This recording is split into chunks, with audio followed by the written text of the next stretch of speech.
안녕하세요. 이게 라이브로 진행하다 보니까 내용을 제가 전체적으로 설명할 때 조금이라도 잘못 설명하면 또 곤란해지거든요. 이게 라이브에서 지금 질문을 하신 분도 있고 막 그러실 거예요. 근데 이제 요 부분이 지금 언제까지 개정된 걸 종합을 했냐면요. 2월 28일까지 2월 28일까지 개정된 내용이 다 정리가 돼 있어요. 그래서 이제 자료는 제가 여기다 이렇게 올려드렸고, 자료는 지금 전체 이게 지금까지 개정된 내용은 전부예요. 지금까지 개정된 거. 그래서 이 개정된 내용 중에서 우리 지금 중개사 시험용으로 나올 수 있는 게 이거란 이야기예요. 그래서 가로에 보면 36회 수강생용 이렇게 돼 있을 거예요. 그래서 만약에 실무자용 이렇게 돼 있으면 그거는 중개사 일을 하고 계신 분들이 봐야 될 자료고, 우리 수험생 입장에서는 이 자료만 보시면 돼요. 이제 어떤 내용들이 어떻게 개정이 됐는가, 이제 개정세법을 왜 알아야 되냐면 이렇게 비교를 하시는 거예요. 개정 전후를 이렇게 비교해 가지고 개정 전의 내용과 개정 전에는 어떤 내용이었는데, 이렇게 내용이었는데 개정 후에 어떻게 변화했는가, 이 두 개를 양쪽으로 비교하셔야 돼요. 그래서 이제 강의를 할 때도 이렇게 양쪽으로 비교를 해드릴 거예요. 이 신설이라고 돼 있는 거 개정 전에는 없었던 내용인데 이번에 새로 들어왔다는 내용이에요. 새로요. 그래서 이 수감자의 서류 송달, 그럼 요거는 이제 기본서 강의할 때 이제 교도소에 수감되거나 경찰서에 뭐 유치장에 체포 구속되거나 이랬을 때 서류의 송달은 어디에다가 송달할 것인가, 그럼 이제 송달의 장소가 어디냐 이걸 물어보는 거예요. 그래서 이렇게 교정시설이나 경찰 관서에 유치장에 체포나 구속이나 유치가 되어 있는 사람에게 서류를 송달할 때는, 서류를 보낼 때, 이럴 때 서류를 보낼 때는 어디다 보내야 돼요? 그러냐면은 그대로 읽으면 돼요. 교정시설의 장, 그다음에 경찰 관서의 장, 그 사람에게 보내면 안 되는 거예요. 그 사람에게 보내면 되는 게 아니라 그 수감돼 있는 그 장소의 장에게 보내주셔야 돼. 그래서 그 수감자, 교정시설에 있는 수감자에게 그럼 틀려요. 수감자에게 그러면 안 되고 교정시설의 장이나 경찰 관서의 장에게 송달을 해 주셔야 되겠습니다. 이렇게 잡으셔야 돼요. 이게 이제 이번에 법이 개정된 사항이에요. 그래서 서류의 송달은 이거 이외에도 이제 기존에 시험에 나왔던 지문들을 잘 보셔야 될 거예요. 올해는 서류 송달 문제는 하나 정도 연결이 될 수 있어요. 자, 그다음에 이제 두 번째가 서류의 송달 중에 공시송달이라는 게 있어요. 공시송달이라는 것은 이제 세무공무원이 2회 이상 납세자를 방문을 했어. 그런데 2번 이상 방문을 했는데 집에 사람이 없어가지고요. 집에요. 그 사람이 없어가지고 이 지문을 봐야 돼요. 납부 기한 내에 송달하기가 곤란하다고 인정되며, 그럼 제 날짜에 근데 여러 번 그 사람을 찾아갔는데도 그 집에 사람이 없어가지고 제 날짜에 송달이 곤란할 것 같으면은 게시판에다 붙이는 공시송달 제도를 둡니다. 이렇게 가요. 그런데 여기서 바뀐 게 뭐냐면 2회 이상 납세자를 방문하는데 처음 방문한 날과 마지막 방문한 날 사이의 기간이 3일, 그리고 가로를 쭉 봤더니 3일 이상이어야 됩니다. 이렇게 되는 거예요. 그럼 이제 먼저 세무공무원은 그 사람 집을 몇 번 이상 가라고 그랬냐면 2번 이상 가라고 했어요. 2번 이상은 가는데 이제 문제는 2번 이상을 가기는 가는데 한 번 가고 나서 며칠 텀을 주고 가야 되냐면 3일 이상 텀을 주고 가야 돼. 그런데 여기서 3일의 날짜를 정할 때 이 3일이라는 기간은 개정되기 전에는 기간을 계산할 때 공휴일이나 토요일은 산입하지 않는다 그랬어요. 그래서 공휴일하고 토요일만 뺀다 그랬는데 이번에 이제 법이 바뀌면서 공휴일, 대체 공휴일, 토요일, 일요일 모두 요 날짜는 공무원 일 안 하니까 공무원 일하지 않는 날짜 모두는 빼고 요거 빼고 실제로 일하는 날 기준으로 며칠 텀을 주고 가라. 3일. 그냥 무조건 오늘부터 3일 뒤에 가는 게 아니고 예를 들어서 오늘 갔는데 오늘이 금요일인데 토요일, 일요일 이틀 빼고 월요일부터 월요일, 화요일 3일 이렇게 3일 텀을 주라는 이야기예요. 그래서 금요일 날 갔으면 토요일, 일요일, 월요일 3일 텀이 아니라 일하는 날을 기준으로 월요일, 화요일, 수요일 이렇게 텀을 주고 그 다음에 3일이라는 날짜를 정할 때 이렇게 정하라는 이야기예요. 그래서 예전에는 공휴일, 토요일이었는데 이제는 공휴일, 대체 공휴일, 토요일, 일요일 이렇게 명칭이 바뀐 거예요. 이거는 시험용은 아니에요. 이건 시험용은 아니니까 크게 중요한 내용은 아니니까 참고만 해주세요. 이건 엄청 중요한 내용이에요. 이제 개정 전에는 여기가 압류라고 돼 있었어요. 압류, 모든 압류는 압류가 제대로 됐던 잘못됐던 모든 압류는 중단 사유였어요. 중단 사유였어요. 그런데 이번에 법이 바뀌면서 개정 후에 압류라고 하고 뒤에 가로에다가 압류 금지 재산을 압류했다가 즉시 풀어주는 거. 압류 금지, 압류가 안 되는 재산인데 압류를 했다가 즉시 풀어주는 것은 제외합니다. 자, 이런 압류는 압류 금지 재산을 압류했다가 즉시 풀어주는 것은 이거는 중단 사유로 보는 압류란 이야기인가? 압류가 아니란 이야기인가? 압류가 아니란 이야기예요. 그러면 이런 경우는 중단 사유에 들어가지 않는다. 이렇게 푸는 거예요. 잘 생각하셔야 돼요. 자, 그냥 일반적인 압류 금지 재산을 압류했다가 즉시 풀어주는 것은 중단 사유에 해당되는 압류가 아닙니다. 그런 거예요. 또 하나는 제3자의 재산을 압류한 경우. 그럼 제3자의 재산을 압류할 수는 있어요. 압류하는데 이것도 남의 재산을 압류했기 때문에 즉시 풀어줘야 돼요. 그러면 제3자의 재산을 압류한 경우도 즉시 해지했으면 이것도 중단 사유에 들어간다, 들어가지 않는다. 들어가지 않는다. 그럼 이제 여기는 중간에가 또는이라고 돼 있죠.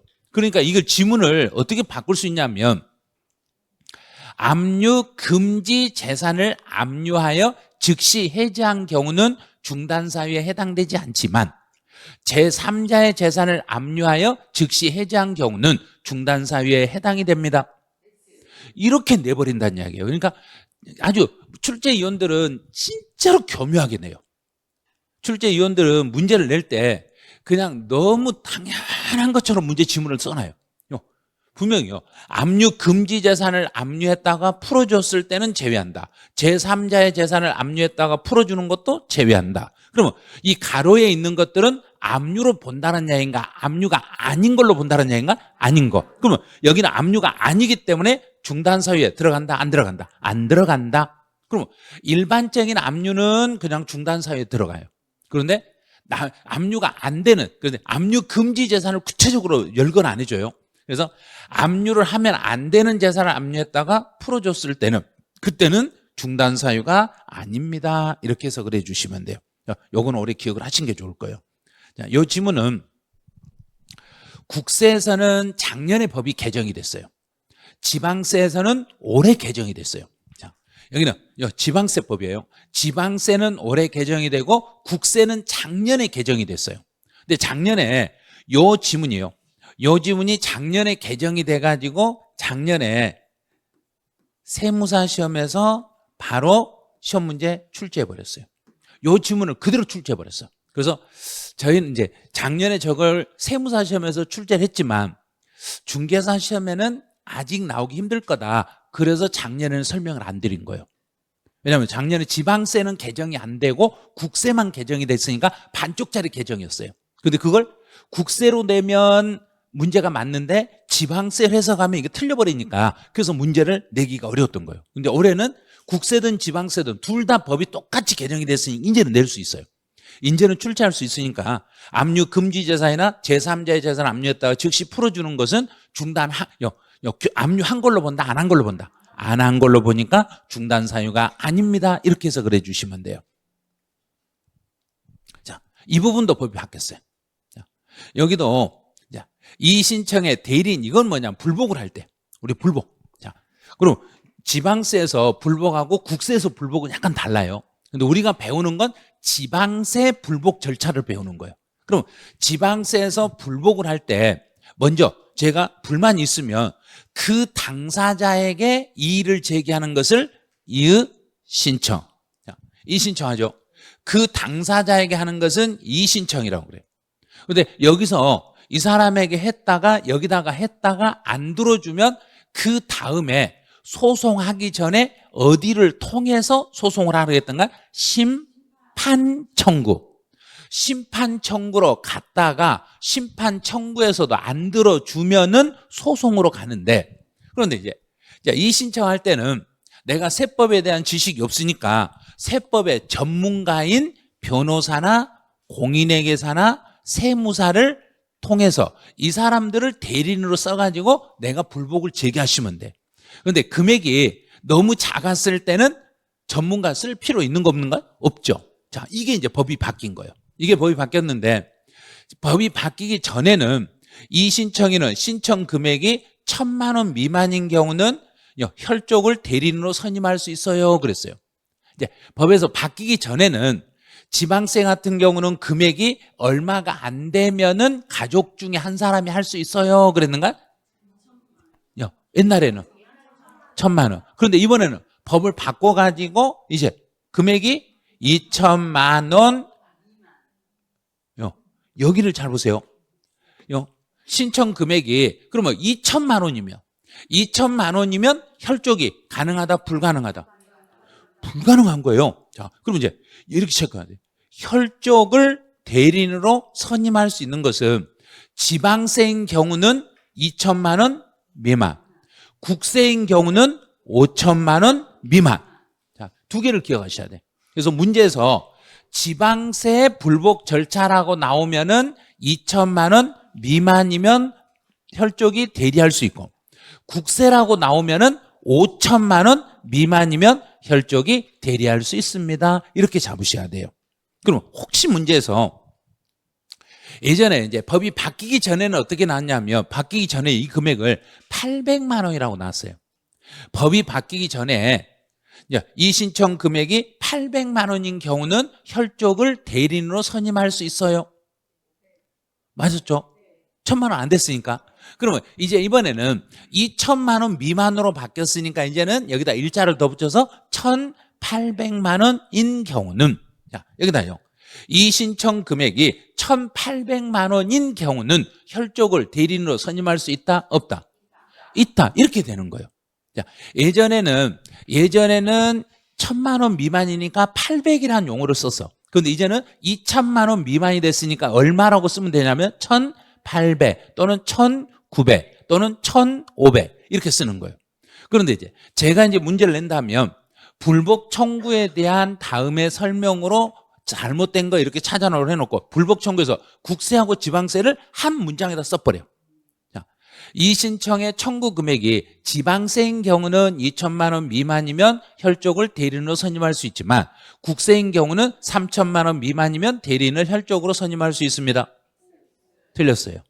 여기서 3,000만 원 미만이 아니라 5,000만 원 미만이야. 그러면 5,000만 원 미만이니까 3,000만 원도 되잖아요. 이렇게 문제를 푸신 분들이 엄청 많네. 그러면 4,000만 원 되는가 안 되는가? 되죠. 5,000 밑으로니까. 3,000 미만인 경우에는 된다 그러면 안 돼요. 얼마 미만인 경우는 된다고 해야 되는가? 5,000 미만. 그런데 문제에서는 3,000만 원은 이렇게 물어보면 된다 안 된다? 된다. 국세 중에 3,000만 원은 그러면 된다. 4,000만 원은 된다. 5,000만 원은 안 된다. 그런데 지방세 같은 경우에 1,000만 원은 된다. 2,000만 원은 안 된다. 정확히 하셔야 돼요. 이거를요. 자, 이게 요 미만이라는 요 단어를 잘 보시고 그 다음에 여기에 국세인가 지방세인가 문제 지문을 잘 보셔야 돼요. 문제 지문에서 지방세의 불복 청구 금액이 이렇게 나오면 2,000만 원 미만, 국세인 불복 청구 금액이 그러면 5,000만 원 미만 이렇게 잡으셔야 돼. 그래서 미만이니까 2,000원 들어간다 안 들어간다? 안 들어간다. 5,000원 안 들어간다. 자, 이런 지문을 잘 봐야 돼요, 여기를요. 그래서 2천만 원 미만이었을 때는 지방세는 혈족을 대리인으로 선임할 수 있다. 국세 같은 경우는 5천만 원 미만이면 혈족을 대리인으로 선임할 수 있다. 이렇게 푸시면 돼요. 자, 이제 5번에 세대 기준이라는 게 있어요. 이거는 어떤 내용이냐면, 이제 그 지방세 취득세에서 취득세요. 취득세라는 세금에서 이제 그 우리 가족 구성원을 따질 때 우리 집에 있는 가족 구성원, 그러면 취득세는 어떻게 따지냐면 이렇게 따져요. 그 주택을 취득하는 사람과 그 집을 사는 사람과 주민등록표에 등재 함께 기재되어 있는 가족을 세대라고 그래. 취득세에서 가족 구성원을 찾아라. 그럼 취득세에서 우리 집에 살고 있는 사람은 우리 집에서 실제 사는 사람이 아니라 뭐에 기재된 사람이다. 주민등록상 등재된 가족을 말하는데, 여기서 이번에 명칭이 하나가 약간 추가된 게 뭐냐면, 이 세대라는 것은 지금까지는 주택을 취득하는 사람과 이렇게 말했어. 그런데 법이 바꿔가지고 그러면 이 주택을 이 사람이 언제 취득했냐, 그 날짜를 앞에서 딱 주어지는 거예요. 자, 1세대라 이제 자 앞에 주어진 게 뭘 주어졌는가? 주택 취득일 현재. 자, 주택 취득일 현재라는 문구가 요게 들어온 거예요. 주택을 취득한 날 오늘. 그러면 여기서 주택 취득일 현재라는 것은 일반적으로 유상거래라고 하면 어느 날 현재란 이야기인가? 유상거래라면 잔금 지급일 현재. 사실상 잔금을 지급한 날 현재. 사실상 잔금 지급일 현재. 그러면 사실상 잔금 지급일 현재 주택을 취득한 사람과 주민등록상 함께 기재되어 있는 가족을 세대라고 하시면 돼. 그럼 여기서 사실상 잔금 지급일 그랬으니까 오늘 내가 이 집을 사기로 하고 돈을 다 완납한 날 오늘 현재 우리 집에 살고 있는 사람이다. 오늘 현재 등재되어 있는 가족이다. 등재된 가족이다. 그러면 이제 일을 하실 때 나중에 일한다고 하면 그럼 이 사람이 이 집에 가족이 몇 명인가, 가족이 누구 가족인가를 따지려면 잔금날 현재 주민등록 등본을 발급받아야 된다, 안 받아야 된다? 받아야죠. 받아야 되는 거예요. 오늘 날짜로 등본, 그 전날치는 안 돼. 그 전날치 같이 살고 있다가 주소 빼버릴 수도 있잖아요. 그러니까 그 당일날 잔금을 정리하는 날 현재 주민등록상 등재된 가족으로 한다. 이렇게 이게 바뀐 거예요. 주택 취득일 현재 주택을 취득하는 사람과 주민등록표에 함께 기재되어 있는 가족을 세대라고 합니다. 그럼 취득세에서는 주민등록표에 함께 기재되어 있는 가족입니다. 함께 기재되어 있는 가족을 세대라고 그래요. 그런데 양도소득세에서 세대는 주민등록상 함께 기재되어 있는 가족이든가요? 실제 살고 있는 가족이든가요? 그렇죠. 취득세에서는 주민등록상 기재된 가족을 말하고 양도소득세에서는 실제 주민등록에 상관없이 실제 거주하고 있는 가족을 말하는 거예요. 여기는 취득세에 대한 내용이에요. 취득세 세대를 구분할 때는 어느 날 현재 같이 살고 있는, 같이 주민등록에 등재된 가족을 찾으라는 이야기인가? 취득일 현재.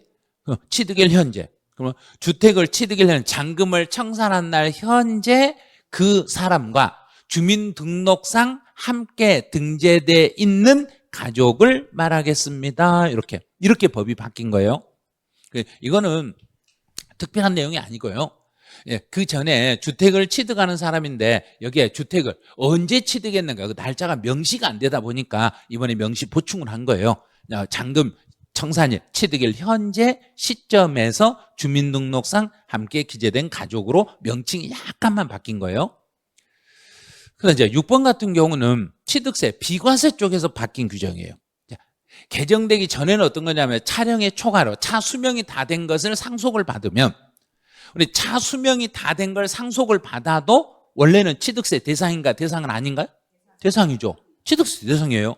취득세 대상인데 내가 상속을 받고 법이 바뀌기 전에는 3개월 이내에 폐차를 시키면 취득세를 안 물렸어. 자, 이건 옛날 규정. 자, 이건 옛날 규정이에요.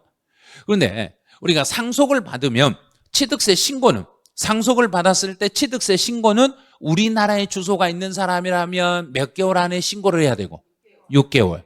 외국에 한 명이라도 있으면 9개월. 그럼 이제 그 내용으로 바뀐 거예요. 차량의 초과로 차 수명이 다 돼가지고 말소 등록이 됐을 때 말소 등록이라는 거 그냥 폐차시켰다 이렇게 생각하세요.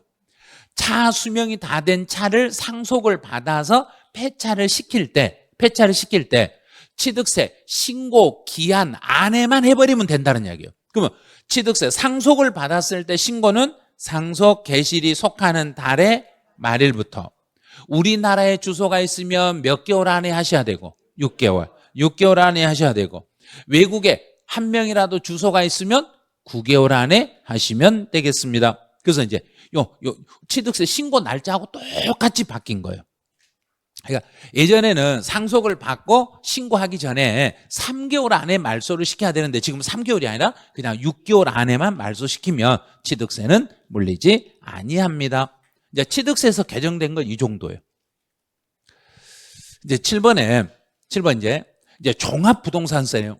그래서 올해 등록면허세하고 재산세는 개정된 게 없어요. 등록면허세하고 재산세는 작년 규정 그대로 써요. 그대로 쓰고 이제 종합부동산세도 개정된 거 이거 하나밖에 없어요. 이것 말고 한 2개 정도 있는데 중요한 건 요거예요. 혼인으로 일한 겨. 이제 결혼. 나도 집이 하나 있어. 내가 집이 하나 있는 상태에서 결혼해가지고 집이 2개가 됐어.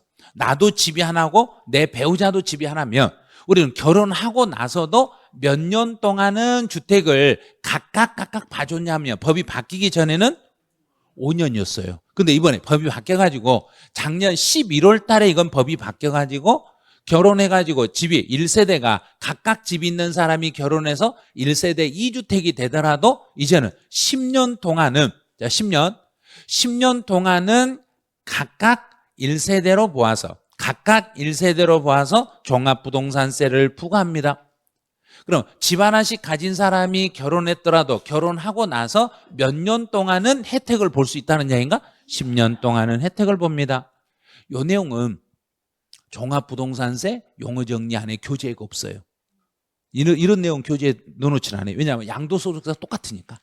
양도소득세하고 똑같으니까 이 부분은 종합부동산세 따로 넣어놓진 않았어요. 따로 넣어놓지 않았으니까 그냥 이거 양도세하고 똑같다. 그럼 이제 그 다음이 양도세예요. 양도소득세도 몇 년 동안은 결혼하고 몇 년 동안은 1세대 1주택으로 혜택을 주는가? 10년. 똑같죠? 자, 그 다음에 이제 8번이 이번에 이걸 바뀌었는데 이 내용을 이해하시려면 상당히 응용을 좀 하셔야 돼요. 내용을 스스로 정리를 잘 해보셔야 돼요. 자, 1세대 1주택의 범위를 따질 때 1세대가 양도일 현재 우리나라에 집 한 채를 보유하고 그 집을 2년 이상을 보유하면 비과세를 받을 수 있습니다. 1세대가 1주택을 2년 이상을 보유하다 양도하면 비과세를 받는데 여기서 주택은 어느 날 현재 주택을 2년을 보유하면 비과세라는 얘기인가?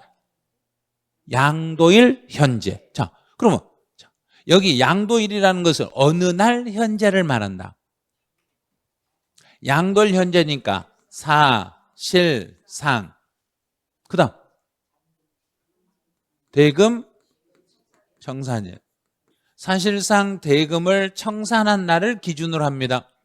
양도일 현재는 그러면 계약일 기준인가요? 잔금일 기준이라는 얘기인가? 잔금일 기준입니다.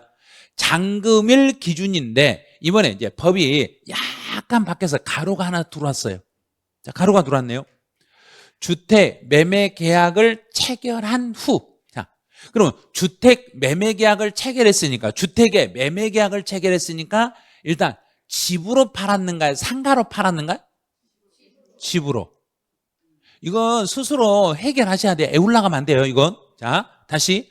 주택의 매매 계약을 체결한 후. 자, 계약을 할 때는 주택의 매매 계약서를 작성했는가요? 상가의 매매 계약서를 작성했는가? 주택의 매매 계약서를 작성했죠.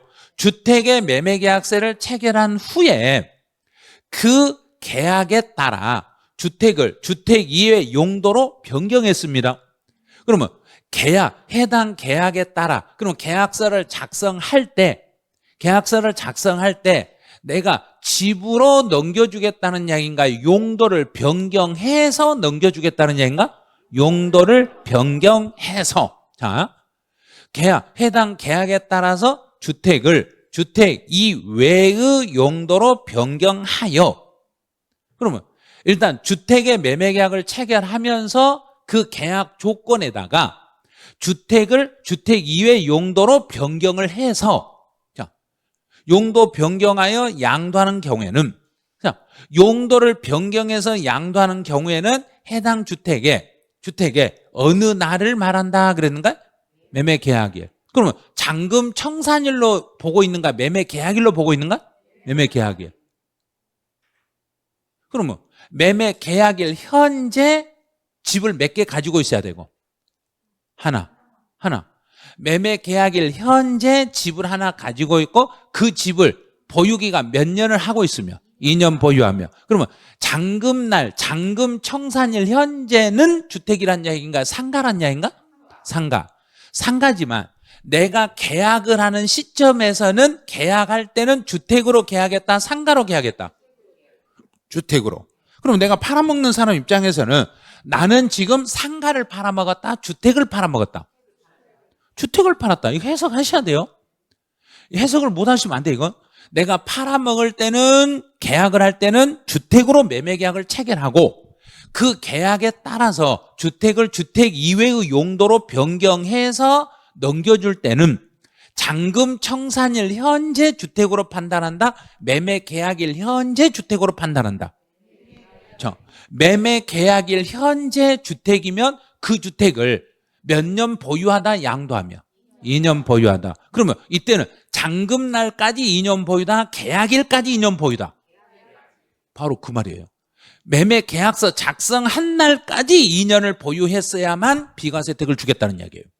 앞에 있는 것은, 여기는 계약일 현재인가, 잔금일 현재인가? 잔금을 받은 날까지 2년만 넘으면 됐는데, 이 부분은 잔금날까지 2년이 아니라 뭐 한 날까지 2년이다? 매매 계약일까지 2년이 넘어야만 비과세 혜택을 드리겠습니다. 이렇게 바뀐 거예요. 그러면 용도를 변경해가지고 내가 넘기면 잔금날은 주택이 아니라 뭘로 바뀌어버리니까? 상가로 바뀌어버리니까 매매 계약일 현재 비과세 요건을 충족했으면 비과세 해주겠다는 이야기예요. 매매 계약일 현재 비과세 요건을 충족해야만 비과세를 해주는 거지, 잔금 청산일 현재 비과세 요건을 충족하면 안 되는 거예요. 중간에 용도를 바꿔버렸을 때는.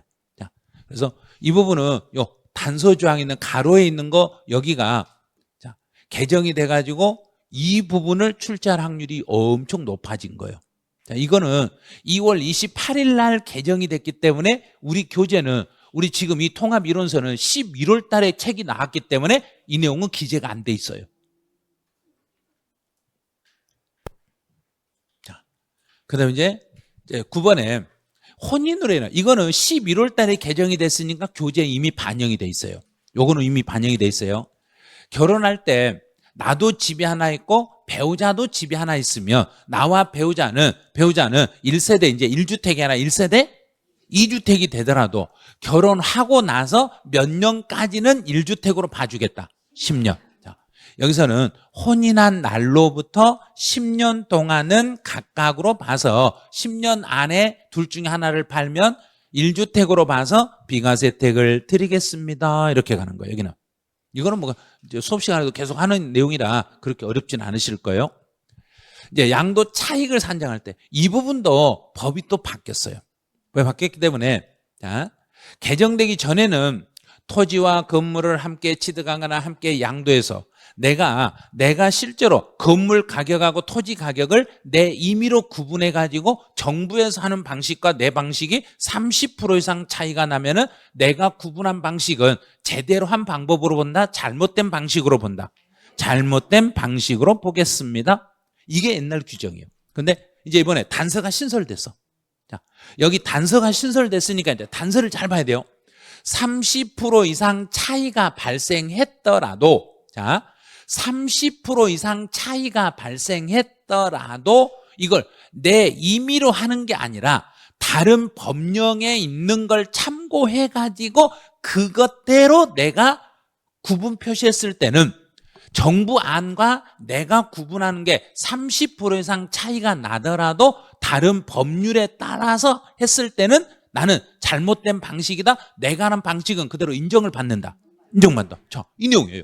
자, 다음의 사유에 해당하는 경우는 제외합니다. 이 말은 다음에 해당하는 경우에는 30% 이상 차이가 나더라도 내 방식은 잘못된 방식이다. 제대로 된 방식이다.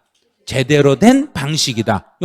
무조건 30% 이상 차이가 났다고 해서 구분이 잘못된 걸로 보는 게 아니라, 자, 다른 법에서, 다른 법령에서 정하는 바에 따라, 다른 법에서 정하는 바에 따라서 내가 구분했을 때는, 이제 세법이 아니라 세법 이외의 다른 법률에서 그런 규정이 있기 때문에 제가 그 세법이 아닌 다른 법령의 내용을 참고해 가지고 구분했을 때는 정부 세법 안하고 30% 이상 차이가 벌어져도 내가 구분을 잘못한 걸로 본다, 제대로 한 걸로 본다. 제대로 구분했으니까 정부는 이걸 다시 계산한다, 계산 안 한다, 안 한다. 내 방식을 믿어주겠다는 이야기예요. 그 다음에 또 하나는, 자, 이제 제가 이 건물을 살 때, 이 건물하고 밑에 있는 땅하고 두 개를 묶어서 오늘 100억에 샀어. 100억에 샀어요. 그러면 건물 가격 얼마고 땅 가격 얼마고 구분되는 거 안 되는가요? 안 되죠. 근데 이걸 내 마음대로 하는 게 아니라 내가 다른 어떤 법을 찾아봤더니 다른 법에서 그렇게 구입했을 때는 건물값은 얼마로 계산하고 토지값은 얼마로 계산해라. 그래서 내가 그 법령을 따라서 계산했을 때는 국가가 세법에 따라서 안분하라는 방식하고 차이가 30% 이상 차이가 나도 내가 구분하는 게 잘못된 방법이다. 잘못된 방법은 아니다. 아니다. 여기까지 이해했죠, 이제? 자, 이제 그럼 다시 건물하고 땅하고를 묶어서 100억에 샀어. 그런데 100억에 사놓고 건물을 부셔버렸어. 자, 건물을 부셔버리고 땅만 가지고 있을 때, 그러면 건물값 얼마하고 땅값 얼마하고 구분을 해야 되는데 이미 건물을 부셔버려가지고 건물 가격이 책정이 불가능해서 내가 땅 가격만 가지고 계산해놨어. 그러면 땅 가격만 가지고 계산했더라도 요 규정은 잘못된 방법이다, 잘못된 건 아니다. 이미 건물은 지금 있다, 없다? 없어져 버렸으니까. 그게 두 번째. 자, 토지와 건물을 함께 취득한 후에 건물을 철거하고 토지만 사용했을 때, 건물은 철거하고 토지만 사용했을 때 토지 가격만 몽땅 내밀어도 정부는 이거 잘못된 걸로 본다, 잘못된 건 아니다. 잘못된 거다. 왜 잘못된 게 아니에요? 그랬더니 건물은 없잖아요. 건물은 지금 없으니까 옛날에 내가 건물을 살 때는 건물이 있었는가 없었는가?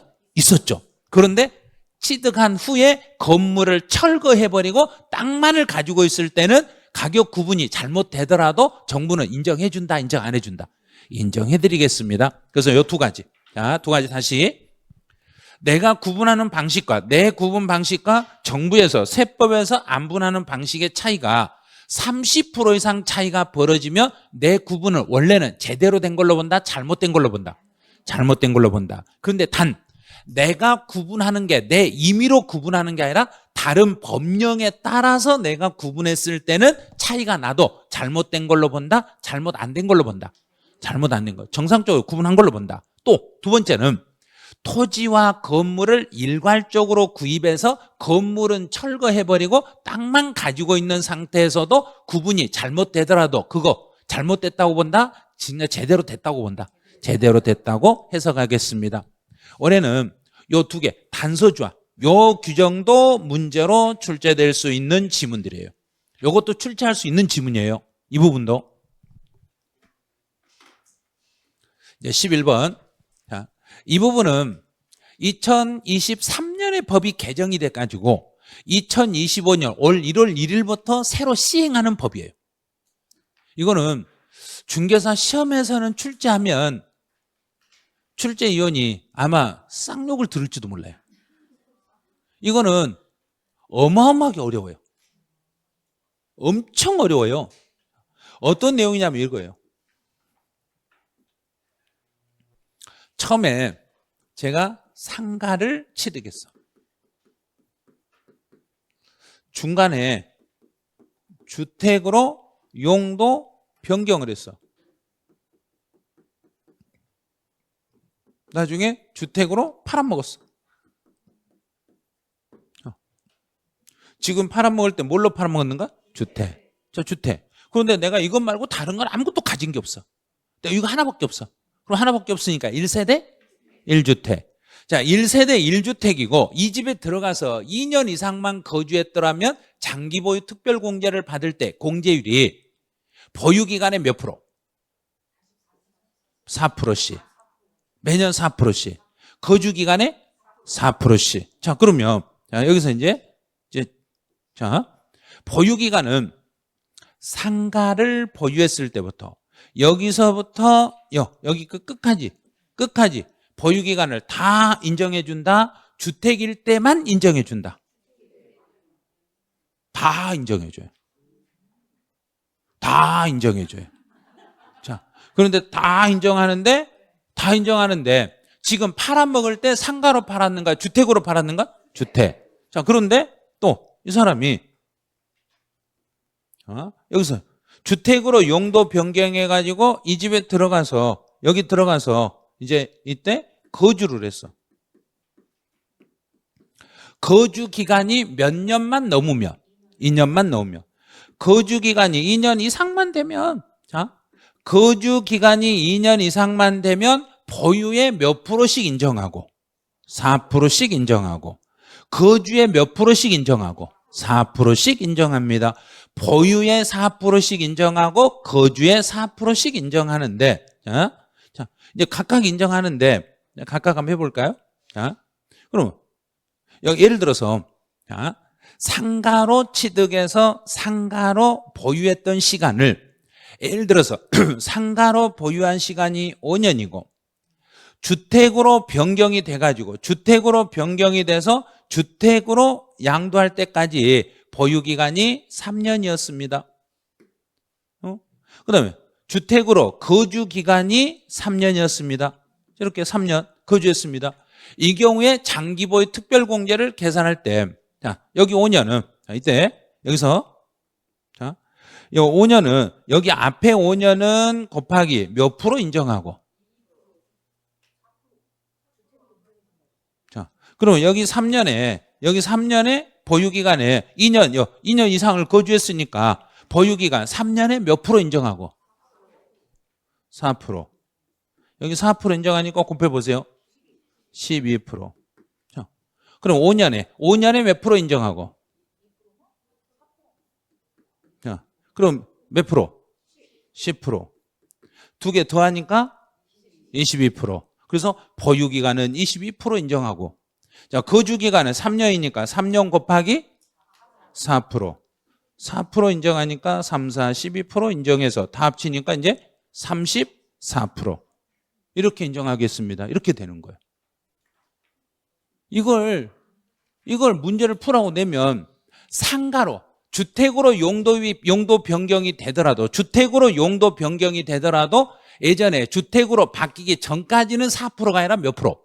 2%. 주택으로 바뀌고 나서 4%. 이렇게 적용하라는 이야기예요. 자, 그럼 이제 자, 아래 1번, 2번 막 이렇게 나오는데 봐요. 주택이 아닌 건물로 보유한 기간에는 몇 프로씩? 2%씩. 주택으로 보유한 기간에는 몇 프로씩? 4%씩. 요 두 개를 더해서 최고 한도 몇 프로까지? 40%까지만 인정을 받습니다. 두 개를 더해서 최대 40%까지 인정받습니다. 그 다음에 보유, 거주기, 거주한 기간에는 매년 몇 프로? 4%씩 인정을 받습니다. 이걸 문제 되면요 진짜 열받아요. 이거를. 그래서 용도 변경했을 때는 나중에 주택으로 용도 변경해서 1세대 1주택으로 팔았더라도 보유 기간에 대한 계산은 상가로 보유한 기간은 몇 프로씩? 2%씩. 주택으로 변경해서 보유한 기간은 4%씩. 주택으로 거주한 기간은 4%씩. 이렇게 계산하는 이야기예요. 그래서 보유 기간 계산할 때는 상가로 보유했던 건 2%, 주택으로 보유한 건 4%, 두 개를 더해가지고 토탈 몇 프로? 토탈 보유 기간은 40% 한도, 거주 기간 40% 한도, 최대 80% 한도까지 받을 수 있겠습니다. 그래서 이 내용은 시험용하고는 약간 떨어지기 때문에 우리 교재에는 안 들어있어요. 교재에는 이런 내용을 안 써놨어요. 그런데 이 내용이 법이 개정됐다고 해서 혹시라도 누가 문제를 내버리면 골치 아파져요. 이런 문제를. 그래서 장기보유 특별공제 계산할 때 그러면 보유 기간을 어떻게 하는 거죠? 주택으로 보유한 기간은 처음에 상가를 취득해서 용도 변경한 날까지는 주택 보유로 본다? 주택 보유로 안 본다? 그렇죠. 안 보는 거죠. 그 내용이 이거예요. 자, 주택으로 보유한 기간은 사실상 주거용으로 사용한 날부터 계산합니다. 그러면 실제 주거용으로 사용한 날부터만 주택으로 보는데 사실 판단이 곤란하면 그때는 공부상으로 판단할 수밖에 없습니다. 사실상 주거용으로 사용한 날이 분명하지 않았을 때는 그때는 공부상 용도를 주택으로 변경한 날부터 계산합니다. 이제 사실 판단이 요게 1번이고 사실상 주거용으로 사용하는 게 1번이고 사실상 주거용으로 사용하는 게 1번이고 사실상 주거용으로 사실 판단이 불가능하면 그때는 공부상 용도 변경일로 이렇게 처리하는 거예요. 그래서 사실상 주거용으로 사용한 날부터 계산하는데 이게 확인이 안 됐을 때는 두 번째로 공부상 용도를 주택으로 변경한 날부터 주택으로 보유한 걸로 보고 판단해 주시면 됩니다. 이런 거예요. 그래서 언제나 양도소득세에서는 서류가 먼저다, 사실이 먼저다. 사실이 먼저고 사실 확인이 안 되면은 두 번째로 공부상으로 판단해라 이렇게 보시면 돼요. 자, 12번은 이제 2월 과세라는 게 있어요. 2월 과세. 2월 과세에 대해서도 이번에 하나가 약간 바뀌었어요. 그런데 아직 여기까지는 본 수업 시간에 설명을 안 드렸어요. 2월 과세를 받을 수 있는 자산은 토지, 건물, 시설물, 이용권, 부동산을 취득할 수 있는 권리만 2월 과세 대상이었는데 이번부터 법이 바뀌어가지고 뭐가 하나 더 들어왔냐면 이게 더 들어왔어요. 양도일 전 1년 이내에 증여받은 주식이라는 게 있어요. 자, 그럼 배우자나 직계 존비속으로부터 증여를 받고 증여받은 날로부터 몇 년 안에 이 주식을 타인에게 팔아버리며 1년. 토지나 건물은 증여받고 몇 년 안에 팔며 10년. 토지, 건물이나 부동산을 취득할 수 있는 권리는 10년 안에 팔면 2월 과세가 적용이 되는데 주식은 배우자나 직계 존비속한테 증여받은 주식은 몇 년 안에 팔아버리면은 2월 과세 대상이다. 1년. 거기는 1년, 10년이 아니에요. 주식은 1년. 부동산은 10년. 이렇게 구분하시면 돼. 자, 그래서 이제 주식은 증여받은 주식인 경우는 양도일 전 1년 안에 증여받은 걸 다시 모르는 타인에게 양도했을 때 2월 과세를 적용하겠습니다. 그래요. 자, 13번. 이거는 종합부동산세에서 이번에 다시 바뀐 거예요. 최근에 다시. 뭘 바뀌었냐면 과세 표준을 계산할 때 이거는 수업 시간에는 잘 다루지 않는 건데 과세 표준을 계산할 때 주택수 1개인가 2개인가에 따라서 공제 폭이 달라져요.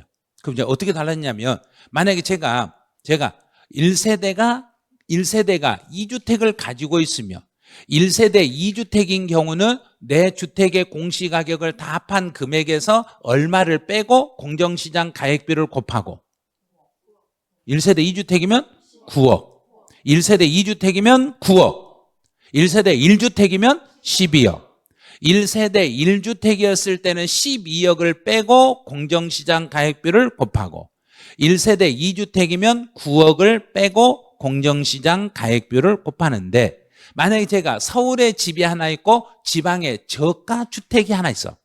서울에 집이 있고 지방에 저가주택이 있으면 1세대 1주택이다 2주택이다 1세대 원래는 집이 몇 개인가요? 2개. 2개인데 세금을 계산할 때는 2개 가진 걸로 본다? 1개 가진 걸로 본다? 1개. 지방의 저가주택은 그건 주택수 계산할 때는 빠지는 거예요. 자, 이렇게 하는 거예요. 이게 서울에 집이 하나 있고 지방에 저가주택이 있는데 서울에 제가 가진 집이 지금 10억짜리 집을 하나 가지고 있어. 그다음에 지방에 2억짜리 집을 가지고 있어. 그럼 원래대로 한다면 2개를 더하니까 얼마가 되는가요? 12억. 그러면 1세대 2주택이니까 이거 쓰시면 안 돼요. 1세대 2주택이니까 여기서 얼마를 빼야 되고 9억. 9억을 빼고 여기에다가 공정시장 가액비율 60% 곱하기 해서 이렇게 해서 과세표준을 구해야 돼. 이렇게 해야 돼. 그런데 자, 지방에 저가주택이 있으면 지방에 이런 금액이 너무 적은 주택이 있으면 2개를 가지고 있더라도 이게 2개가 아니라 1개만 가진 걸로 봐가지고 얼마 빼주고 12억 12억을 빼니까 0 돼버리네. 이렇게 한다는 이야기예요. 그래서 지방의 저가주택이 지금까지는 얼마였는가? 3억. 지금까지는 지방의 저가주택을 3억으로 쳤어요. 그런데 이제부터 지방의 저가주택이 1억을 상승해서 4억. 자, 그래서 지방의 저가주택은 공시가격 4억 이하인 지방의 저가주택은 과세 표준을 계산할 때 주택수에 들어간다, 안 들어간다? 안 들어간다. 과세 표준 계산할 때 금액은 들어가지만 금액은 합산해서 계산하지만 주택수는 2개로 본다, 하나로 본다. 하나로 보고 9억을 빼준다, 12억을 빼준다. 12억을 빼드리겠습니다. 이렇게 규정이 바뀐 거예요. 그래서 지방의 저가주택 그러면 이 종합부동산세에서 과세 표준을 계산할 때 주택수 계산할 때 지방의 저가주택 그러면 이제 금액을 3억이 아니라 얼마로 바뀌었다? 4억 미만이다, 이하다? 이하. 그럼 4억까지는 봐준다, 안 봐준다? 봐준다. 4억까지는 봐드리겠습니다. 그리고 이제 이 경우를 이제 숫자를 한번 넣어볼게요. 제가 이제 서울에 주택을 예를 들어서 8억짜리 집이 하나 있어요. 근데 지방에 저가주택이라고 해서 지방의 저가주택이 4억짜리 집을 하나 이렇게 가지고 있어. 자, 그럼 2개를 더해보니까 토탈 얼만데? 12억인데 지방의 저가주택이면 이 집은 주택수에 들어간다, 안 들어간다? 안 들어간다. 그럼 몇 개 집만 있는 걸 본다? 1개. 1개니까 빼기 얼마? 12억. 12억 곱하기 60% 하더라도 0 빼기니까. 그런데 이게 법이 개정되기 전에는 이게 개정 후고 개정 전에는 자, 여기가 이제 4억이면 12억. 자, 빼기. 개정 전 자, 빼기. 이제 집이 1개다, 2개다. 3억이 넘어버렸으니까 2개니까 얼마 뺀다? 9억. 곱하기 60%.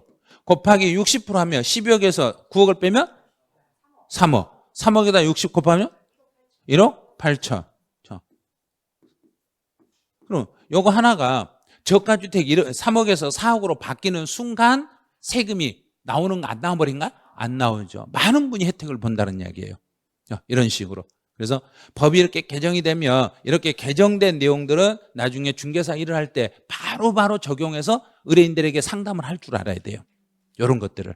그래서 종합부동산세 과세 표준을 계산할 때 이제 지방의 저가주택은 얼마가 안 된 집이면 지방의 저가주택으로 본다. 4억 이하. 예전에는 3억인데 이번에 바뀌어서 4억 이하로 바뀌었습니다. 이렇게.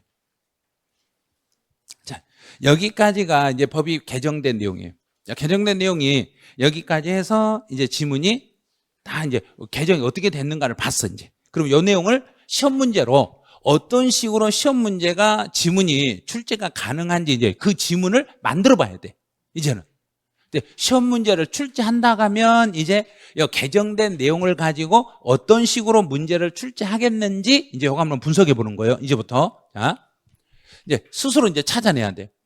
교정시설이나 국가경찰관서 유치장에 구속, 체포나 구속이나 유치된 사실이 확인됐을 때는 그 사람의 가족에게 보낸다, 장에게 보낸다. 이렇게 문제를 내는 거예요. 자, 그러면 이제 2번이 답이 되는 거예요. 만약에 여기서 유치된 사실이 확인되면 그 송달을 받아야 될 사람의 가족, 주소지에 있는 그 사람의 가족에게 송달한다. 그럼 그건 틀린 거예요. 구속됐으니까 가족에게 보내면 그 사람이 아니잖아요. 그 사람 손에 들어가게 하려면 그 경찰관서 장에게 송달을 하셔야 되겠습니다. 이런 식으로. 자, 두 번째 이제 압류 금지 재산을 압류했다. 그런데 이걸 압류 금지 압류했다가 풀어줬네. 풀어줬으니까 처음부터 압류한 걸로 본다, 안 한 걸로 본다? 안 한 걸로 본다. 압류를 안 한 걸로 보니까 이거는 소멸시효는 중단됐다, 중단 안 됐다? 중단됐다, 안 됐다? 아니, 이거 헷갈리면 어떻게 해요? 지금 갑자기 멍해요. 자, 다시. 압류 금지 재산을 압류했다가 풀어줬어. 풀어줬으니까 압류다, 압류 아니다? 압류 아니니까 중단이다, 아니다? 아니다. 중단은 압류가 중단이고 압류가 안 했으니까 중단이 된다가 아니라 중단되지 않는다. 이렇게 푸는 거예요. 이거 틀렸어요. 중단되면 압류로 본다는 이야기예요. 중단 사유다 그러면 압류고 중단 안 된다 그러면 중단 사유가 아니란 이야기예요. 압류했다가 압류 안 되는데 압류했다가 풀어줬으니까 압류한 걸로 본다, 안 한 걸로 본다? 안 한 걸로 본다. 이렇게 문제되면 어떻게 풀려고 그래요? 자, 이제 3번 또 나왔네요. 제3자의 재산을 압류했다는 사유. 제3자의 재산을 압류했다가 이걸 풀어줬어. 풀어줬으니까 이것도 소멸 사유는 중단된다, 안 된다? 안 된다. 중단되는 게 아니다. 2번이죠. 근데 중단된다라고 지금 체크해 놓은 사람 있을 거예요. 그럼 체크하시면 그냥 나만 손해예요. 그렇게 하시면 안 돼. 이거 분명히 말했잖아요. 압류 금지 재산을 압류하시면 안 된다. 압류했다가 풀어주면 압류했던 걸로 본다. 아예 안 한 걸로 본다. 안 했으니까 중단이다, 아니다? 아니다. 중단 아니다 그러면 되는 거예요. 중단 사유는 아닙니다. 자, 4번. 이제 여기서는 이걸 잘 봐야 돼요. 지방세냐 국세냐를 잘 봐야 돼요. 지방세 불복 신청을 할 때는 끝에 보니까 혈족을 대리인으로 선임한다. 그러면 혈족이라고 했으니까 가족 중에 한 사람이면 지방세면 얼마가 안 되면 2천만 원? 자, 2천만 원 미만이라고 하나 써놨다가 하나는 2천만 원 이하라고 써놨어. 이렇게 두 개를 써놓으면 이걸 나한테 어떻게 고르라고 나한테 어떻게 고르라고 이러면 안 돼. 자, 이러면 전문가들한테 보낼 때는 금액이 크면 전문가에게, 안 크면 대리인이, 안 크면 혈족이 할 수 있어. 그럼 여기서는 2천만 원부터는 큰 걸로 본다, 안 큰 걸로 본다? 큰 걸로 본다. 그럼 2천만 원부터는 변호사에게, 2천만 원 미만이었을 때는 혈족이. 그래서 여기는 미만, 요게 답이 돼. 자, 미만이. 제가 모의고사를 제가 이렇게 내거든요. 그러니까 잘 생각하셔야 돼요. 이런 유형으로 문제들이 만들어져요. 자, 이제 그다음에 여기는 국세네. 자, 국세라고 했으니까 여기도 혈족을 대리인으로. 그러면 혈족을 대리인고 국세라고 했으니까 얼마? 5천만 원 미만. 여기도 5천만 원 미만이면 이렇게 되는 거예요. 이하라고 쓰면 안 돼요. 5천만 원 미만이었을 때만 혈족을 대리인으로 선임할 수 있다. 자, 6번. 차량의 초과. 이거 차량의 초과로 돼가지고 취득세 비과세네. 취득세 비과세는 상속받은 차량을 얼마 만에 폐차해버리면은 취득세는 안 낸다. 6개월. 3개월이 아니에요. 여기 아니에요. 이게 법이 바뀌기 전에는 여기에 맞아요. 개정되기 전에는 1번이 맞는데 개정이 돼가지고 이제 1번이 아니라 2번으로 바뀐 거예요. 상속 개실이 속하는 달의 말일부터 6개월 이내에 말소된 사실이 확인되면 취득세 부과하지 않는다. 이렇게 되는 거예요. 그래서 2번으로 법이 개정이 됐어요. 개정되기 전에는 1번이었어요. 작년에는 1번이 답이었는데 올해는 2번 답으로 바뀐 거예요. 이제 혼인. 그런데 여기는 종합부동산, 이제 종합인데 정이라고 써놨네. 거기도 한번 정자로 돼 있을 거예요. 종합부동산세를 부과한다. 그럼 종합부동산세를 부과하는 데는 결혼하기 전에 각각 집 한 채씩 가진 사람이 결혼해가지고 세대를 합쳤더라도 몇 년 동안은 각각의 세대로 봐고 계산해 준다. 10년. 5년이 아니라 이제 개정되기 전에는 여기였어요. 작년에는 이게 답이었어. 근데 올해부터는 10년으로 이렇게 바뀐 거예요. 그러니까 개정된 전 지문을 거기다 꼭 써놓는 거예요. 법이 개정되기 전에 걸 써놔. 그러면 왜 이렇게 해놓냐면 법이 개정됐다는 걸 모르고 작년에 공부하신 분들 중에 개정된 거 모르고 시험장에 가신 분이 있어. 그러면 꼭 작년치를 갖다 답을 찍게 돼 있어요. 개정된 걸 모르니까. 그래서 여기는 결혼해가지고 이제 1세대 2주택이 되더라도 종합부동산세는 몇 년간은 따로따로 계산해 준다. 10년간은 따로따로 계산해 드립니다. 자, 이제 여기 주택의 매매 계약을 체결한 후에 해당 계약에 따라 주택을 주택 이외 용도로 변경하여 양도했을 때는 그때는 어느 날 현재를 기준으로 비과세 요건을 충족해라. 그렇죠. 이번에 바뀐 거예요. 매매 계약일 현재 시점 양도해라.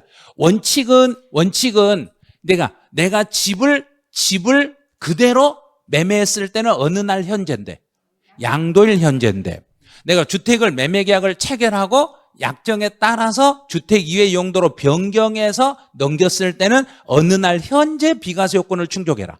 매매 계약일 현재 비과세 요건을 충족해야만 비과세 혜택을 드리겠습니다. 이렇게 가는 거예요. 자, 9번은 혼인 나왔네요. 결혼.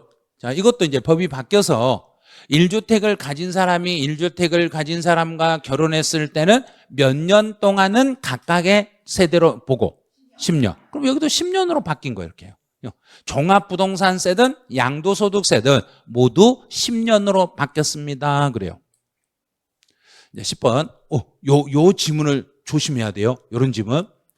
이제 다른 법령에서 정하는 바에 따라서 내가 토지 건물을 구분했어. 그러면 내가 내 마음대로 토지 건물의 가격을 정했는가요? 다른 법을 참고했는가요? 참고했죠. 다른 법을 참고해서 내가 가격을 구분해 놨는데 내가 구분한 것과 법에서 하라는 거하고 30% 이상 차이가 나도 내 구분은 불분명한 걸로 본다? 분명한 걸로 본다. 자, 봐요. 여기서 30% 이상 차이가 있더라도 불분명한 때로 보는 게 아니라 불분명한 때로 볼 수가 없습니다. 그럼 정확한 걸로 봅니다. 내가 내 방식대로 하는 게 아니라 다른 법에 규정된 내용을 참고해가지고 내가 구분했으니까 내 구분 방식과 정부 방식이 30% 이상 차이가 나도 내 방식은 차이가 있는 걸로 봐라, 차이가 없는 걸로 봐라. 차이가 없는 걸로 봐라. 자, 11번 그 내용하고 똑같은 내용이죠.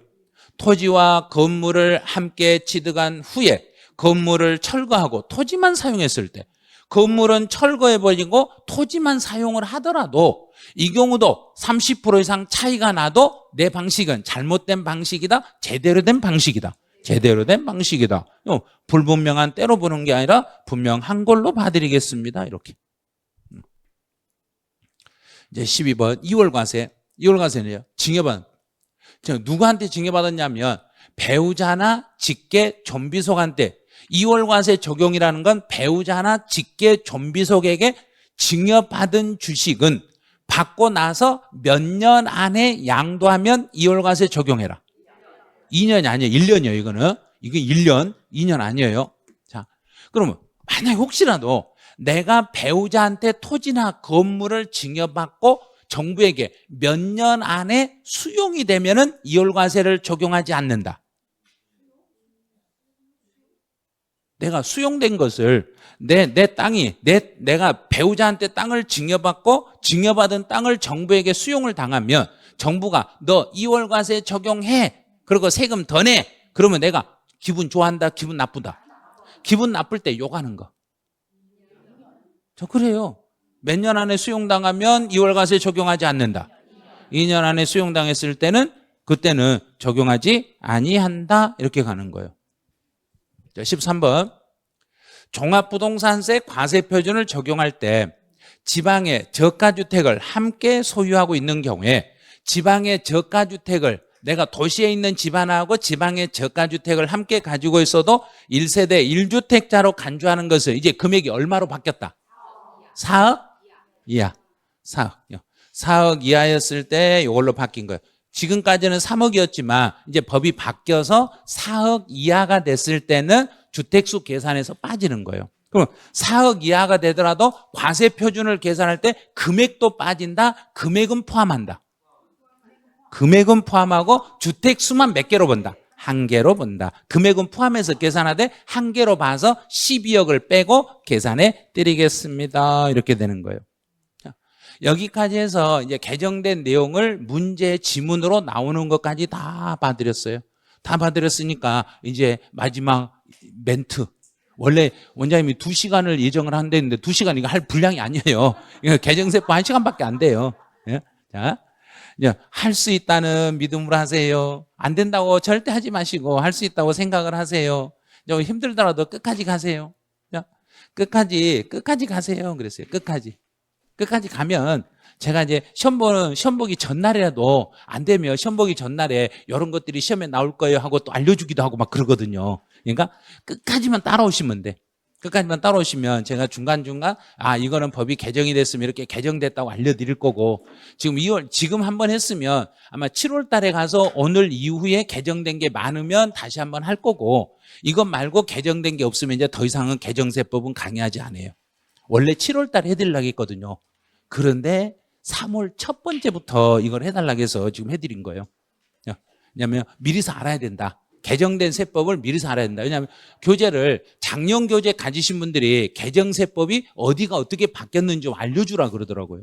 그리고 작년 책으로 공부하려는데 작년 책으로 돼요? 막 이러더라고요. 그래서 그냥 작년 책으로 수업 따라오시면 돼요. 그랬는데 따라오시다가 불편하면 바꾸세요. 그런데 오다가 한참 오다 보면 불편하거든요. 교재가 막 다르니까, 편제가 다르니까 수업을 따라올 수가 없어요. 그러니까 교재는 새로운 교재를 하시되 될 수 있으면 개정된 내용을 반영을 해드려야 되는데 저희가 책이 나온 이후에 개정된 내용들은 나중에 이제 다시 또 개정 정오표로 해서 개정 추록으로 나와요. 근데 세법은 거의 할 게 없어요. 거의 대부분 다 반영했기 때문에 몇 개, 일부 한두 개 정도 빠진 게 있을 거예요. 이 책 나온 다음에 그때 입법 예고된 것은 빠졌는데 이 교재가 나오기 전에 예고가 됐던 건 다 이미 들어있어요. 다 들어있으니까 이 개정 내용 참고해가지고 내용 정리 잘 마무리 한번 해놓으시기 바라네요. 네, 오늘 개정세법 해설은 여기서 마치죠. 네, 수고하셨습니다.